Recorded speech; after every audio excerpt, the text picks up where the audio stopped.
چلے معراج پر بلغ العلا بکمالہ، حضور چلے معراج پر بلغ العلا بکمالہ، اندھیرا تھا اجالا ہوا کشف الدجا بجمالہ، ان کے خصائل نیک تھے حسنت جمیع خصالہ، مالک نے تحفہ یہ دیا صلو علیہ وآلہ صلی اللہ علیہ وسلم۔ سارے دوست جہاں تک آواز گئی ہے سارے دوست صلی اللہ علیہ وسلم پڑھ لیں۔ آج کے اس جمعۃ المبارک میں ہم جس موضوع پر گفتگو کریں گے اس میں ہمارے لیے ایک تو میرے اور آپ کے پیارے نبی صلی اللہ علیہ وسلم کی محبت اجاگر ہوگی، دوسرا آج معاشرے کو ان چیزوں کی بہت ہی زیادہ ضرورت بھی ہے جو اس واقعے میں بیان ہوں گی۔ آج معاشرے کے اندر وہ ساری بیماریاں پھیلی ہوئی ہیں، تو اس لیے ہم آج کے اس موضوع کو بہت اچھے انداز میں توجہ کے ساتھ سمجھیں گے کہ ایک تو یہ بات ہم سمجھ لیں کہ اللہ تعالیٰ نے جتنے بھی نبی بھیجے ہیں، جتنے بھی رسول دنیا میں مبعوث فرمائے ہیں، ان سب کو اپنی نبوت اور رسالت کے دلائل بھی دیے ہیں، ان سب کو اپنی نبوت اور رسالت کے دلائل بھی عطا کیے ہیں۔ وہ دلائل کتابوں کی شکل میں بھی ہیں، کتابوں کے اندر بھی ملتے ہیں۔ دوسرے دلائل وہ ہیں جو نبوت کو ثابت کرنے کے لیے، نبوت کو باور کروانے کے لیے اللہ تعالیٰ نے معجزات کی شکل میں عطا فرمائے ہیں، جو اللہ تعالیٰ نے اپنے نبیوں کو، اپنے پیاروں کو معجزات کی شکل میں عطا فرمائے ہیں، اس کو بھی نبوت کی دلیل بولا جاتا ہے۔ تو نبوت کی دلیلوں میں سے میرے اور آپ کے پیارے نبی صلی اللہ علیہ وسلم کی نبوت کی دلیلوں میں سے ایک بڑی دلیل، ایک بڑا معجزہ جسے معراج النبی کہا جاتا ہے، جسے معراج النبی کہا جاتا ہے۔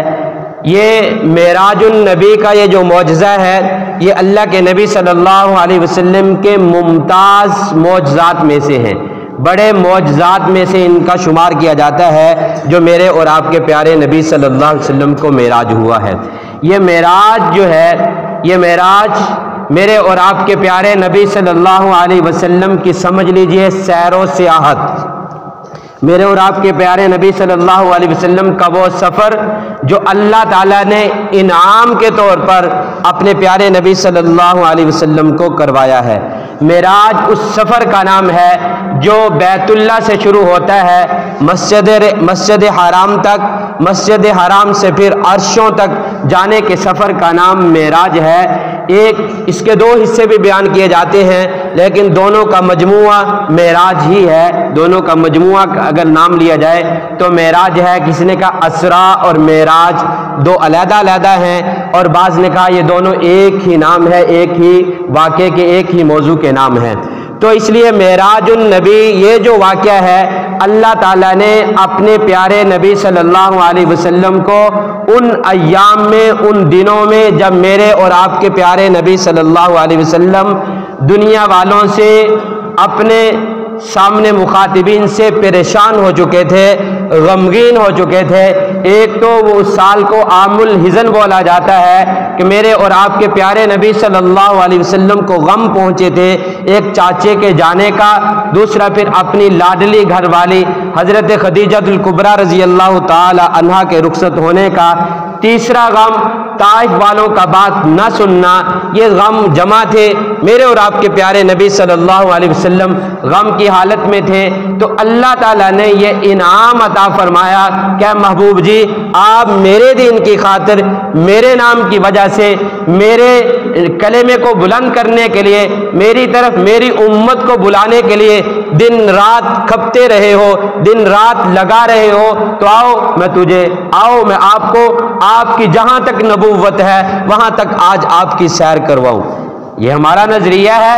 اللہ تعالیٰ کی ربوبیت ہر جگہ پر ہے، الوہیت ہر جگہ پر ہے، تو اسی طرح میرے اور آپ کے پیارے نبی صلی اللہ علیہ وسلم کو اللہ تعالیٰ نے نبوت بھی عالمین کی نبوت عطا فرمائی ہے۔ ایک جہان کے نہیں، صرف زمین والوں کے نبی نہیں ہیں، تمام جہانوں والوں کے نبی میرے اور آپ کے پیارے نبی صلی اللہ علیہ وسلم ہیں۔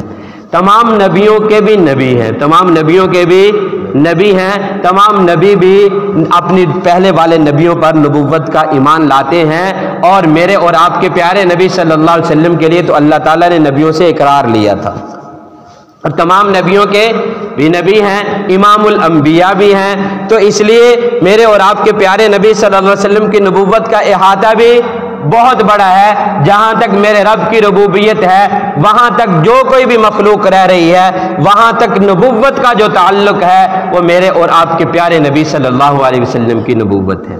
جنت میں بھی میرے پیارے نبی صلی اللہ علیہ وسلم کی نبوت ہوگی، اور نبوت ہے، جنت والے بھی میرے اور آپ کے پیارے نبی صلی اللہ علیہ وسلم کو نبی مانتے ہیں۔ تو یہ سفر شروع ہوا، میں نے کہا عام الحزن کا سان ہے، مکے میں رہ رہے ہیں، 3 طرح کی حدیثیں مبارکہ ہیں کہ اللہ کے نبی صلی اللہ علیہ وسلم جب معراج کے لیے جانے لگے ہیں تو کہاں تشریف فرما تھے؟ کہاں تشریف فرما تھے؟ شیب ابی طالب میں تھے، یا ام ہانی کے گھر میں تھے، یا حتیم میں تھے؟ حتیم بیت اللہ کے پاس جگہ ہے، حرم والی جگہ ہے، حتیم میں تھے، یا ام ہانی جو آپ صلی اللہ علیہ وسلم کی خالہ لگتی ہے یا پھپھو لگتی ہے ان کے گھر میں تھے، یا اپنا جو گھر شیب ابی طالب جو بولا جاتا ہے اس میں تھے؟ کون سی جگہ پر تھے؟ تو تینوں طرح کی حدیثیں مبارکہ آتی ہیں، بخاری شریف میں تینوں طرح کی حدیثیں مبارکہ ہیں، بخاری و مسلم میں۔ تو یہ میرے اور آپ کے پیارے نبی صلی اللہ علیہ وسلم کی ان تینوں باتوں کو محدثین نے تطبیق دی ہے کہ تینوں باتیں ملتی ہیں، یہ کوئی فرق والی بات نہیں ہے۔ میرے اور آپ کے پیارے نبی صلی اللہ علیہ وسلم ام ہانی کے گھر میں تھے تو شیب ابی طالب کے ساتھ ہی، اور اسی گھر میں ہی اس کا نام ہی ام ہانی ہے، تو پاس ہونے کی وجہ سے دونوں کا تذکرہ، یعنی کہ ام ہانی کے گھر کا بدلا دیا، اس گھر میں آرام فرما تھے۔ دوسرا یہ ہے کہ اپنا گھر تو وہی ہے اور اس کے ساتھ گھر ام ہانی کا ہے، وہاں سے فرشتوں نے بیدار کیا ہے۔ بیدار ہونے کے بعد، کیونکہ پہلے جب یہ میرے اور آپ کے پیارے نبی صلی اللہ علیہ وسلم کو بیدار کیا گیا ہے اس وقت چھت کو پھاڑ کر فرشتے اترے ہیں۔ کیوں یہ کام کیا ہے؟ روایات میں آتا ہے فرشتوں نے چھت کو پھاڑا ہے پھر نیچے آئے ہیں۔ کیوں یہ کیا گیا اس پر بھی حکمت لکھی ہے۔ میرے اور آپ کے پیارے نبی صلی اللہ علیہ وسلم کی ہر بات میں سینکڑوں حکمتیں ہیں، لامحدود حکمتیں ہیں، ایسے احکام ہیں، ایک ایک حدیث مبارکہ ہے جو صحابہ کے دور میں بھی مسائل بتلا رہی تھی، اس سے مسائل لیے جا رہے تھے اسی بات سے، اور آج 1500 سال 1550 سال گزرنے کے بعد بھی اسی حدیث مبارکہ سے رہنمائی لی جاتی ہے۔ تو اس طرح حکمتیں بہت ساری ہیں۔ تو جب اس چھت پھاڑنے پر حکمت محدثین فرماتے ہیں کہ اس کی حکمت یہ ہے کہ پہلے خرق عادت ایسا کام کر کے دکھا دیا جائے تاکہ محبوب کو پتہ چل جائے ایک کام ہونے والا ہے جو لوگوں کے بس سے باہر ہے، ایک خرق عادت کے خلاف ایک کام ہونے والا ہے۔ فرشتے اترتے ہیں، بعض روایات میں آتا ہے 3 فرشتے آئے، بعض میں آتا ہے 2 آئے، تو سارے آ کر پاس کھڑے ہو گئے۔ 3 حضرات سو رہے تھے، حضرت جعفر یا حضرت حمزہ اور آپ صلی اللہ علیہ وسلم۔ 3 کے بارے میں آتا ہے کہ 3 حضرات سو رہے تھے، درمیان میں یا سائڈ پہ جس جگہ بھی میرے اور آپ کے پیارے نبی صلی اللہ علیہ وسلم آرام فرما رہے تھے، تو فرشتوں نے آ کر گفتگو کی، کون ہے ان میں سے کون زیادہ مرتبے والا ہے؟ فرشتے نے کہا یہ صاحب جو ہیں یہ بہت عزت والے احترام والے ہیں، یہ بہت مرتبے والے ہیں۔ اس سوال کرنے والے نے کہا پھر اس کو بیدار کر لو، اس کو بیدار کروا لو اور چلے۔ اور میرے اور آپ کے پیارے نبی صلی اللہ علیہ وسلم کو بیدار کیا گیا، بیدار ہوئے۔ بیدار ہونے کے بعد میرے اور آپ کے پیارے نبی صلی اللہ علیہ وسلم وہاں سے پھر حتیم میں آتے ہیں، وہاں سے پھر حتیم میں آتے ہیں۔ حتیم میں پہنچنے پر جو سفر کی جس حدیث مبارکہ میں ابتدا ہے کہ مجھے حتیم سے اٹھایا گیا، اس میں محدثین فرماتے ہیں آپ صلی اللہ علیہ وسلم کو سوتے ہوئے جگایا گیا تھا۔ آپ صلی اللہ علیہ وسلم وہاں سے جب حتیم میں تشریف لائے تو وہاں آ کر پھر آرام کرنے لگے، پھر سو گئے۔ جیسے سونے کی حالت میں ہوتا ہے آدمی تو دوبارہ نیند آتی ہے، تو وہاں آرام کیا، تھوڑی دیر ٹھہرے، پھر بیدار ہوئے، تو پھر سفر شروع ہوا۔ سفر شروع ہونے سے پہلے میرے اور آپ کے پیارے نبی صلی اللہ علیہ وسلم کا ایک معجزہ اور ہے، اس میں شق صدر ہوا، شق صدر ہوا، سینہ مبارک کو کھولا گیا۔ جبرائیل بھی ساتھ ہیں، میکائیل بھی ساتھ ہیں، اور فرشتوں کی اور جماعتیں بھی اور بھی قافلے ساتھ ہوں گے۔ تو کہتے ہیں میرے اور آپ کے پیارے نبی صلی اللہ علیہ وسلم کے سینے کو حتیم کے اندر یہ کھولا گیا، یہ گلے میں جو جگہ اندر کو جھکتی ہے، یہ اس سے لے کر یہ جو جس کو تھوڑا سا خم آتا ہے، جس کو ٹویا بولا یا بات کرتے ہیں تو تھوڑا سا خم آتا ہے، وہاں سے لے کر ناف تک کا تذکرہ آتا ہے روایات میں، وہاں تک آپ صلی اللہ علیہ وسلم کے سینے مبارک کو کھولا گیا۔ جنت سے تخت سونے کے، اس میں دل کو رکھا گیا۔ بعض ایک روایت میں آتا ہے کہ اور بھی جو چیزیں نکالی اس میں تختوں میں رکھا گیا۔ پھر زمزم سے دل کو یا پھر وہ سارے یعنی کہ اندر پیٹ کو سارے کو زمزم کے پانی سے دھویا گیا۔ یہ سب کچھ فرشتے کر رہے ہیں، کوئی اور نہیں کر رہا، فرشتے کر رہے ہیں۔ دھویا گیا اور 2 تخت لائے گئے، ایک میں حکمت ہے اور ایک میں بصیرت ہے، ایک میں حکمت ہے، ایک میں علم ہے۔ یہ میرے اور آپ کے پیارے نبی صلی اللہ علیہ وسلم کے سینہ مبارک میں بر دیا گیا۔ اور یہ بیان کرنے والے کون ہیں؟ جس کا آپریشن ہو رہا ہے، جس کے سینے مبارک کو کھولا گیا، میرے اور آپ کے پیارے نبی صلی اللہ علیہ وسلم خود بیان فرما رہے ہیں حدیث مبارکہ میں۔ تو یہ پھر اس فرشتوں نے اس جگہ کو ایسے برابر کیا، دل کو واپس رکھ دیا گیا۔ یہ دنیا کا نظام ہے، دنیا کا نظام یہ ہے کہ اگر وجود سے دل کو جدا کر دیا جائے تو آدمی ختم ہو جاتا ہے۔ یہ قدرت کا نظام ہے، یہ اللہ کی طرف سے معجزہ ہے کہ میرے اور آپ کے پیارے نبی صلی اللہ علیہ وسلم کے دل کو علیحدہ کیا گیا۔ میرے اور آپ کے پیارے نبی صلی اللہ علیہ وسلم سب کچھ دیکھ رہے ہیں اپنی آنکھوں سے ہوتا ہوا، اس کو بیان بھی فرما رہے ہیں، اس کو بیان فرما رہے ہیں۔ یہ اللہ کی قدرت ہے، یہ اللہ کی قدرت نے کر کے دکھایا ہے، یہ میرے اور آپ کے پیارے نبی صلی اللہ علیہ وسلم کا معجزہ ہے۔ پھر یہ سینے مبارک پر ہاتھ پھیرا گیا، فرشتے نے ہاتھ پھیرا، وہ ٹھیک ہو گیا۔ نہیں تو زخم کتنے دن لگا دیتے ہیں، پھر اتنا بڑا زخم اتنی بڑی جگہ کو کھولا جائے تو کتنا دن لگے۔ یہ شق صدر کا معجزہ، یہ عمل پہلے بھی ہوا جب میرے اور آپ کے پیارے نبی صلی اللہ علیہ وسلم حلیمہ کے گھر میں تھے۔ اس وقت بکریاں چرانے کے لیے حضرت شیمہ ساتھ لائی تھی، تو اس وقت بھی فرشتے آئے تھے، انہوں نے یہی عمل کیا تھا۔ تو یہ بچپن میں جو آدمی سے فعل ہوتے ہیں ان ساری چیزوں سے تاکہ میرا نبی محفوظ رہ جائے۔ پھر یہ شق صدر ہوا تھا جب نبوت کا وقت قریب آیا اعلان کرنے کا، اس وقت بھی ہوا تھا۔ پھر یہ شق صدر ہوا معراج کی رات۔ پھر وہاں میرے اور آپ کے پیارے نبی صلی اللہ علیہ وسلم نے فرمایا، پھر ایک سواری، ایک چوپایا، ایک لایا گیا، اس کو براق بولا جاتا ہے۔ وہ دراز گوشت، گدھے کو دراز گوشت بولا جاتا ہے۔ دراز گوشت سے تھوڑا سا بڑا، خچر سے تھوڑا سا چھوٹا تھا۔ دراز گوشت یعنی گدھا، جسے گدھے کو دراز گوشت ادب کے طور پر، دراز گوشت سے بڑا اور خچر سے تھوڑا سا چھوٹا تھا، اس پر سفید کلر کا تھا۔ میرے اور آپ کے پیارے نبی صلی اللہ علیہ وسلم کو اس پہ سوار کیا گیا۔ اس میں بھی آپ کتابوں کو اٹھائیں گے سیرت کی تو مختلف الفاظ ملیں گے۔ ایک لفظ ملے گا کہ پہلے جبرائیل علیہ السلام سوار ہوئے، پھر رسول اللہ صلی اللہ علیہ وسلم سوار ہوئے۔ تو اس کا بھی محدثین نے جواب دیا ہے کہ پھر آپ کو واقعہ علماء کے بتلایا ہوا یاد آئے گا کہ حلیمہ جب بیٹھی تھی، حلیمہ نے جب پیچھے بٹھایا تھا تو اس وقت تو اونٹنی اٹھی نہیں تھی۔ علماء تم ہی بتاتے ہو، تو آج کیسے جبرائیل آگے سوار ہو گئے؟ آج کیسے جبرائیل آگے سوار ہو گئے؟ اس سفر کے دلہا تو رسول اللہ صلی اللہ علیہ وسلم ہے، اس سفر کا پروٹوکول تو سارا رسول اللہ صلی اللہ علیہ وسلم کے لیے ہے، سامنے جبرائیل کیسے سوار ہو گئے؟ تو اس کا محدثین تطبیق دیتے ہیں، فرماتے ہیں کہ پہلے جبرائیل نے بیٹھ کر دکھایا کہ محبوب جی نئی سواری دیکھی نا، نیا جانور دیکھا، اس پہ سواری کرنے لگے، تو پہلے جبرائیل نے خود بیٹھ کر بتلایا۔ ایک روایت میں آتا ہے وہ جو براق تھا وہ کودنے لگا، وہ اچھلنے لگا، تو جبرائیل نے اس کی طرف دیکھا اور کہا تجھے پتا ہے آج تجھ پہ کون سوار ہونے والا ہے؟ یہ ساری کائنات میں تمام مخلوقات میں افضل ہے جو تجھ پہ آج سوار ہونے والا ہے۔ ارکن کے جملے 2 مرتبہ آتا ہے کہ وہ پسینہ پسینہ ہو گیا، وہ دراز گوشت پسینہ پسینہ ہو گیا اور ٹھہر گیا۔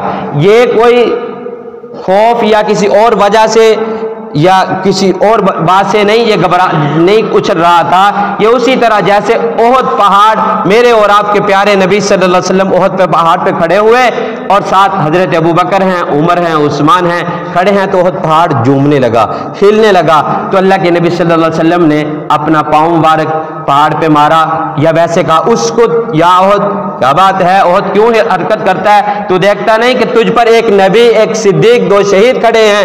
تو وہ بھی فرتے محبت میں جم رہا تھا، یہ بھی فرتے محبت میں اچھل رہا تھا۔ جب یہ جملے سنے تو اچھلنا بھی بند کر دیا، اور اسی خوشی میں کہ ہاں آج مجھے اس ذات کے لیے استعمال کیا جا رہا ہے جو ساری کائنات میں مخلوقات میں افضل ہے، اس کے لیے مجھے استعمال کیا جا رہا ہے، تو اس لیے پسینہ پسینہ ہو گیا۔ پھر وہاں سے سفر شروع ہوا۔ میرے اور آپ کے پیارے نبی صلی اللہ علیہ وسلم نے فرمایا یہ جو دراز گوشت سے تھوڑا سا بڑا، یہ جو براق ہے خچر سے چھوٹا، یہ اس کی تیز رفتاری اس قدر ہے کہ جہاں تک نظر رکھتا ہے نا، جہاں تک دیکھتا ہے وہاں تک اس کا قدم جاتا ہے، جہاں تک نظر پڑتی ہے وہاں تک اس کا قدم جاتا ہے، تو اس کی تیز رفتاری کتنی ہوگی؟ قرآن کہہ رہا ہے سبحان الذی اسری بعبدہ، پاک ہے وہ ذات۔ یہ اللہ تعالیٰ نے اس ایسا جو خرق عادت کام تھا، جو نہ ماننے والا، جو بہت سارے لوگ جو نبی کی بات پہ یا قرآن کی بات پہ یقین کرنے والے نہیں تھے یا ذہنی طور پر جو کچھ بھی رکھتے تھے، اللہ تعالیٰ نے ان کا رد کیا ہے کہ سبحان الذی، پاک ہے وہ ذات جو ہر کمزوری سے پاک ہے، جو ہر عیب سے پاک ہے، اسے کسی سبب کی ضرورت نہیں، اسے مسافتوں کی ضرورت نہیں، اسے کسی انتظام کی ضرورت نہیں، اس کے ہاتھ میں سب کچھ ہے، وہ جو چاہتا ہے وہی ہوتا ہے۔ وہ ذات نے اپنے پیارے کو سیر کروائی ہے، اس ذات نے اسرا بعبدہ لیلا، دو جملے، اسرا رات کے چلنے پھرنے کو بولا جاتا ہے، رات کے وقت میں، رات کا سفر ہے تو اس لیے کہا اسرا بعبدہ، رات کے وقت میں اپنے بندے کو سیر کروائی، بعبدہ اپنے محبوب کو، اپنے بندے کو۔ یہ عبد والا جملہ جو ہے اس پر بھی محدثین نے، مفسرین نے بہت ساری باتیں لکھی ہیں، یہ اللہ تعالیٰ کا پسندیدہ جملہ ہے، اللہ تعالیٰ اس سے پسند کرتے ہیں جو اپنے آپ کو اللہ کا غلام سمجھے، اپنے آپ کو اللہ کا بندہ سمجھے، اللہ تعالیٰ اسے پسند کرتے ہیں۔ میرے اور آپ کے پیارے نبی صلی اللہ علیہ وسلم بھی بہت زیادہ عاجزی کرنے والے تھے، بہت زیادہ عاجزی کرنے والے تھے۔ اللہ تعالیٰ اس لیے فرما رہے اسرا بعبدہ، ہم نے اس ذات نے سیر کروائی اپنے بندے کو، لیلن، لیلن، یہ لیلن یہ جو لفظ ہے یہ تو آنکھیں جو تنویر آ رہی، یہ رات کا کچھ حصہ ہے، ساری رات نہیں ہے۔ اللہ تعالیٰ فرما رہے رات کے کچھ حصے میں، ساری رات میں نہیں، اس رات کے کچھ حصے میں یہ کام ہوا ہے۔ کیا سیر ہوئی ہے، کہاں سے کہاں تک ہوئی ہے، یہ آج بتلا رہی ہے اسرا بعبدہ لیلن من المسجد الحرام الى المسجد الاقصی۔ مسجد حرام کون سی جگہ ہے؟ بیت اللہ کے ارد گرد کی جگہ کا نام مسجد حرام ہے۔ بیت اللہ ہم دیکھتے ہیں تصویروں میں، اور جنہوں نے وہاں جا کر دیکھا ہے، اللہ تعالیٰ سب کو جو وہ گھر دکھائے، اس کا طواف نصیب کرے۔ وہ جو بیت اللہ ہم دیکھ رہے ہیں اس کا ارد گرد جتنی جگہ ہے جہاں نماز پڑھی جاتی ہے اسے حرم بولا جاتا ہے، اسے حرم، مسجد حرام بولا جاتا ہے۔ مسجد حرام اس احاطے کا نام ہے، اس لیے تو قرآن کہتا ہے وَمِنْ حَيْثُ خَرَجْتَ فَوَلِّ وَجْهَكَ شَطْرَ الْمَسْجِدِ الْحَرَامِ، آپ جہاں کہیں بھی ہو، جب آپ نے اللہ کی عبادت کرنی ہو، نماز پڑھنی ہو تو مسجد حرام کی طرف رخ کر لینا۔ یہ ہماری سمت، ہم اسی طرف رخ کر کے کیوں نماز پڑھتے ہیں؟ مسجد حرام اس طرف ہے، اور جو مسجد حرام سے اگلی طرف رہنے والے وہ اس طرف رخ کرتے ہیں، ادھر والے ادھر کرتے ہیں، ادھر والے ادھر کرتے ہیں۔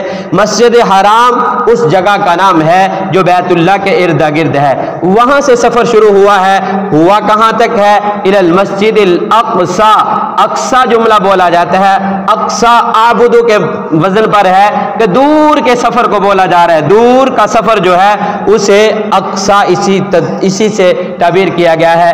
حجاز سے مسجد اقصی، مسجد بیت المقدس، یہ بہت دور ہے، اسے دور کا سفر بولا جاتا ہے، تو اس لیے اسے اقصی کا جملہ لا کر قرآن پاک میں بتلایا گیا۔ یہ لمبا سفر ہے جو سفر کروایا میرے اور آپ کے پیارے نبی صلی اللہ علیہ وسلم کو اللہ تعالیٰ نے، یہ لمبا سفر ہے۔ کتنا لمبا سفر ہے اس کے بارے میں مولانا عاشق الہی بلند شہری رحمۃ اللہ علیہ نے اپنی کتاب میں لکھا، یہ 40 دن کا سفر ہے، یہ 40 دن کا۔ کوئی آدمی گھوڑے پہ، جیسے اس وقت سفر ہوتے تھے، اس پہ سواری کرے گھوڑے پہ یا اونٹ پہ، تو 40 دن لگا کر مسجد اقصی، مسجد بیت المقدس شام میں پہنچا جاتا تھا۔ مسجد حرام سے یعنی کہ مکہ سے سفر ہوتا ہوا یثرب مدینے، اور وہاں سے پھر یہ سفر ہوتا ہوا آگے آگے شام کی طرف، شام میں پھر مسجد اقصیٰ میں پہنچا جاتا تھا۔ یہ 40 دن کا سفر چند گھنٹوں میں، چند منٹوں میں، چند سیکنڈوں میں اللہ تعالیٰ نے کروایا۔ تو فرمایا الی المسجد الاقصیٰ الذی بارکنا حولہ، ایسی مسجد اقصیٰ، ایسا بیت المقدس، اور بیت المقدس ایسی جگہ ہے کہ اللہ تعالیٰ فرماتے الذی بارکنا حولہ، ہم نے اس کے ارد گرد برکتیں رکھی ہیں، اس کے ارد گرد برکتیں رکھی ہیں۔ وہ جگہ ہے بیت المقدس جو انبیاء کا مرکز ہے، جو انبیاء کا مرکز ہے۔ بہت سارے نبی وہاں مبعوث ہوئے ہیں، بہت سارے نبی وہاں مبعوث ہوئے ہیں۔ وہی شام ہے، وہی مصر ہے جس میں حضرت یوسف علیہ السلام گئے تھے، وہی شام اور مصر ہے جس میں حضرت موسیٰ علیہ السلام کی ولادت ہوئی تھی۔ تو وہی بیت المقدس ہے جو انبیاء علیہ السلام کا دفتر بھی ہے، مسجد بھی ہے، مرکز بھی ہے، وہاں فیصلے بھی ہوتے تھے، وہاں سارا کچھ ہوتا تھا۔ یہ بیت المقدس وہ جگہ ہے، یہ مسلمانوں کی ہے، یہ مسلمانوں کی ہے۔ یہ جو آج کل روڑا پڑا ہوا تھا وہاں، یہ جو یہودی کہتے تھے نہیں یہ ہماری ہے، یہ ہماری ہے، یہ ہماری ہے، یہ مسلمانوں کی ہے، ہمیں اپنی تاریخ یاد ہونی چاہیے۔ یہ مسجد ہماری ہے، مسلمانوں کی ہے۔ اس کو فتح حضرت عمر بن خطاب نے کیا ہے اس زمانے میں، یعنی کہ اس امت میں حضرت عمر بن خطاب نے فتح کیا ہے۔ لڑ کے فتح نہیں کیا، خود کو پیش کر کے فتح کیا ہے، اپنا آپ دکھایا ہے۔ اور یہودیوں نے اپنے ہاتھوں سے چابیاں دی تھی کہ یہ لو، یہ تمہیں دے دی ہے، یہ لو، یہ تم اس کے سردار ہو، تمہارے کنٹرول میں ہے، یہ لو تم لے لو۔ تو یہ کیا ہے؟ یہ مسجد ہماری ہے، مسلمانوں کی ہے، یہودیوں کا گرجا گھر نہیں ہے، یہودیوں کی جگہ نہیں ہے، یہ مسلمانوں کی ہے، مسلمانوں کے پاس انشاءاللہ رہے گی۔ مسلمانوں نے بہت ساری قربانیاں دی ہیں وہاں، بہت ساری قربانیاں دے کر آج بھی اپنے پاس رکھا ہے اس کو۔ اور غزہ کے مسلمانوں نے اسی نام پر، اسی بات پہ، یہ مسجد اقصیٰ یہ ہماری ہے، یہ مسلمانوں کی شان و شوکت ہے، یہ مسلمانوں کا اعزاز ہے، مسلمانوں کی آن شان ہے، مسلمانوں کی نشانی ہے۔ اسی کی خاطر اپنے بچے تک ذبح کروا دیے ہیں، اپنے گھر تک لٹا دیے ہیں، اپنے کاروبار، اپنے کاروبار، اپنی گاڑیاں، اپنا سب کچھ اس پر قربان کر دیا ہے۔ تو اللہ تعالیٰ نے آج پوری دنیا کے سامنے انہیں عزت والا اور سر اونچا کر کے دکھایا ہے کہ پوری دنیا کی مشینری، ہم تو مسلمان تماشا دیکھتے رہے، مسلمانوں نے مسلمانوں کا ساتھ نہیں دیا، لیکن پوری یہودیت، پوری دنیا کفر اکٹھی تھی، اللہ تعالیٰ نے انہیں ناکام کر کے دکھایا۔ آج وہی صلح کی بھیک مانگ رہے ہیں، وہی صلح کی بھیک مانگ۔ وہی مسجد اقصیٰ ہے جہاں میرے اور آپ کے پیارے نبی صلی اللہ علیہ وسلم معراج کر کے جا رہے ہیں۔ تو وہاں پہنچتے ہیں، راستے میں بہت ساری جگہوں پہ پڑاؤ کیا ہے، بہت ساری جگہوں پہ جبرائیل علیہ السلام نے روکا ہے۔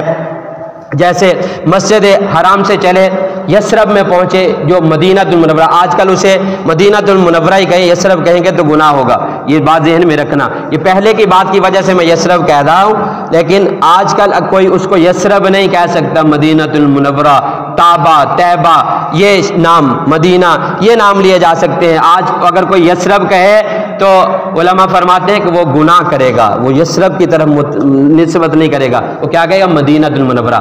وہاں سے میرے اور آپ کے پیارے نبی صلی اللہ علیہ وسلم چلے تو راستے میں روکا گیا، جبرائیل نے اتر کر کہا کہ یا رسول اللہ صلی اللہ علیہ وسلم یہاں آپ نفل پڑھ لیجئے۔ آپ صلی اللہ علیہ وسلم فرماتے ہیں کھجوروں والی جگہ تھی، گھنی کھجوریں تھی، وہاں مجھے روکا گیا۔ میں نے پوچھا جبرائیل یہ کون سی جگہ ہے؟ کہا آپ کی ہجرت گاہ ہے، آپ مکہ سے یہاں ہجرت کر کے تشریف لائیں گے تو آپ یہاں نفل پڑھ لیجئے۔ وہاں نفل پڑھے ہیں۔ راستے میں بعض روایت میں اسی راستے میں جاتے ہوئے اللہ کے نبی صلی اللہ علیہ وسلم نے دیکھا کہ کچھ لوگ ہیں کہ ان کے پیٹ اتنے بڑے بڑے ہیں جیسے کمرے ہوتے ہیں، جیسے کمرے ہوتے ہیں، ان کے اندر چیزیں بچھو وغیرہ پھر رہے ہیں، تو وہ اٹھنے کی کوشش کرتے ہیں، اٹھ نہیں سکتے، اٹھنے کی کوشش کرتے ہیں، اٹھ نہیں سکتے۔ تو میرے اور آپ کے پیارے نبی صلی اللہ علیہ وسلم نے پوچھا اے جبرائیل یہ کون ہے؟ کہا یا رسول اللہ صلی اللہ علیہ وسلم یہ وہ لوگ ہیں جو یتیموں کا ناحق مال کھاتے ہیں، جو یتیموں کا ناحق مال کھاتے ہیں۔ اور بعض روایات میں یہ بھی آتا ہے کہ کسی ایک گروپ کو دیکھا کہ وہ اپنے وجود کو، اپنے چہرے کو لوہے کی کینچیاں ہیں، جالیاں ہیں، اس سے نہ چھیل رہا ہے۔ آپ صلی اللہ علیہ وسلم نے پوچھا یہ کون ہے؟ کہا یہ وہ لوگ ہیں جو